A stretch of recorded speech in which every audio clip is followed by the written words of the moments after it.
Akkam jirtu daawwattoota daandii wangeelaa bakka jirtanitti nagaan gooftaa keenya Yesuus Kiristoos isiniif haa ta'u. Namicha beekamaa Giraand Paappaan torbee kana gara Itoophiyaa akka dhufe beekamaadha. Egaa Giraand Paappaan kaayyoo inni gara Itoophiyaa dhufeef maali? Giraand Paappaan kun eenyu? Nutis fannoo icciitii waan qabnuuf nu hordofaa. Hiriyoota keessaniifis sheer gochuu hin dagatinaa.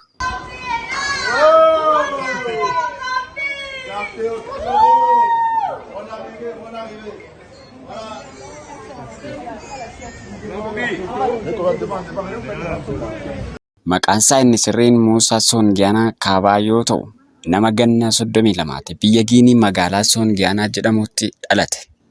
Sababa dhukkuba piroojeeriyaa jedhamuun hojjaan isaas meetira 1 fi seentimeetira 10, ulfaatinni isaa immoo kiiloogiraama 25 hin dabarre jedha saayinsiin. Giraand Paappaan maqaa kana kan luqqifate fiilmii dookimeentara fonqolcha mootummaa Haile Sillaasee irratti hojjetame irrattis. Fiilmiin kun seenaa fonqolcha mootummaa Haile Sillaasee irratti kan xiyyeeffate ta'ee hirmaannaa intala ilma Haile Sillaasee Yeshikaasaa jedhamtu kan qophaa'edha. Giraand Paappaan maqaan Haile Sillaasee ture Yeshikaasaaf sirbituu beekamaa Boob Maarley irraa hiriyaa dhiyoo kan turaniif Haile Sillaasee nama akka waaqaa yookiis masii jechuudhaan Yeshiin Maarleen barsiiftee turte. Kanaaf Boob Haile Sillaasee akka waaqaatti faarsa. Kanarraan ka'uun Boob Yeshiin icciitii seexanummaa Haile Sillaasee fudhachuun hojii guddaa dalagaa turan. Masii sobaa Haile Sillaasees nama lallabaa turanidha. Kana qofa miti, uummanni Jamaayikaa kan kibba Ameerikaa jiraatan akka carraa bar tokko Haile Sillaaseen biyya isaanii dhaquu bokkaan badee ture roobnaan waaqatu biyya keenya dhufe. Kanaaf bokkaan nuuf roobe jechuun akka waaqaatti sagadaniif turan. Har'allee maqaa isaaniin kan kadhatan jiru. Biyya Keeniyaatti ammoo maqaan amantii Raastafariyaa jedhamu seeraan galmaa'ee waldaa dhaabbatee fi maqaa kanatti kanneen sagadanillee ni jiru.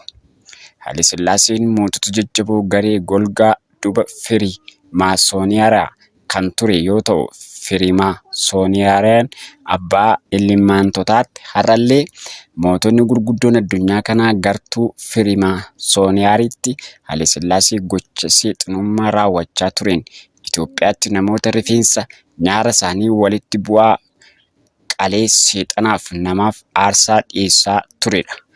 Har'allee siidaan Haile Sillaasee waajjira gamtaa Afrikaa kan Finfinnee jiru keessa dhaabbatee jiru ergama guddaa qaba. Haile Sillaaseen mootii ergama bara dhuma yookaan bineensicha fiixaan baasuuf akka Afrikaatti ergama fudhatee hojjechaa ture waan ta'eef mootonni Afrikaa har'as eeggasiis isaan fiixaan baasuuf siidaa isaa dhaabaniif jiru. Muusaan Soongiyaan Giraand Paappaan ergama Boob Maarleen afaan bineensicharraa fudhachuun utuu kurkuranii fi du'a isaanii itti fufsiisuuf uumama adda achii bahe yoo ta'u, gochoonni isaa hundumtuu icciitii guddaa. Alaabaan Haile Sillaasee kan hamma humnoonni finxaaliin jalatti dhiiga namaa nagaa hedduu dhangalaasaa oolan illee kalaqa warra Firiimaasooniyaa keessaa tokko kan ta'ee fi addunyaa seexanaa keessatti hiikoo guddaa qaba. Gaaddisa alaabaa kana jala hojii gadhaa'ummaa yookiin sodomummaa fi dhiiga dhangalaasuu jira. Kanaaf waggaa muraasa dura gadhaa'onnis addunyaa damee baha Afrikaattis banatanii alaabaa kan filatan sirbituu beekamtuu addunyaa Biyoonseen illee kanaaf yeroo tokko alaabaa kana uffattee mul'atte. Giraand Paappaan illee alaabaa kanaaf uffatee yeroo Itoophiyaa heloo jechuun mul'ateera.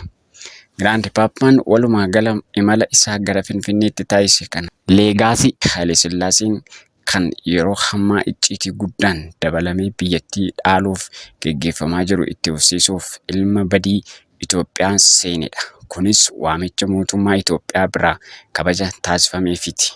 Giraand Paappaan murtoo hafuurri bineensichaa irratti mana ijaarratedha. Kanaaf sochii mootummaa amma itti jiru milkeessuuf biyyattiitti moruuf nama icciitii dukkana guddaa fudhatee Finfinnee seenedha.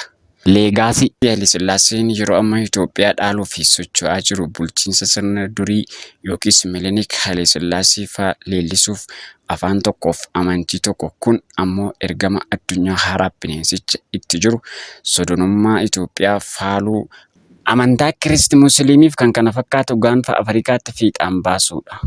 Rakkoo Itoophiyaa yeroo hamma afaan qawwee jalaa kadhannaa qulqullootaa waan hiikkatuuf qulqulloonni golee mara hafuura gaanfa Afrikaatti dalagaa hamma hojjechaa jiru kan kadhannaan diiguuf humna ga'aa itti qabu. Tolee daawwattoota keenya seenaa Giraand Paappaa amma dhumaatti waan nu dhaggeeffataniif Waaqayyo guddaa isin haa eebbisu. Hiriyoota keessaniifis maatii keessan sheer gochuu hin dagatinaa.